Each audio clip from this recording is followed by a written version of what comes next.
On l'attendait, la victoire d'un Français dans cette 112e édition de la Grande Boucle est arrivée. Et quelle victoire, Théo Grévin, puisque Valentin Paré-Peintre, c'est son nom, s'est imposé au sommet du Mont Ventoux. Oui, le géant de Provence, près de 15 km d'ascension, une pente moyenne à 8,8%, le tout dans une ambiance de folie avec des supporters français en délire au bord de la route, tous impressionnés par la performance de Valentin Paré-Peintre, 24 ans, le coureur de l'équipe Soudal Quick-Step a dominé un client au sprint.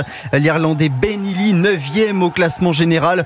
Performance XXL de Valentin Paré-Peintre, presque surpris après sa victoire au micro de France Télévisions. J'y croyais pas trop, je me suis dit s'il y a un gros groupe, pourquoi pas être dedans, on sait jamais. C'est sûr que je réalise pas, c'est une victoire sur le tour, c'est extraordinaire, mais je pense qu'au Mont Ventoux c'est encore quelque chose de différent et pour l'instant j'ai du mal à réaliser. Valentin Paré-Peintre, premier français à s'imposer sur ce tour. Il devient aussi le 5e coureur tricolore à l'emporter au sommet du Mont Ventoux, après Raymond Poulidor, Bernard Thévenet ou encore Richard Virenque.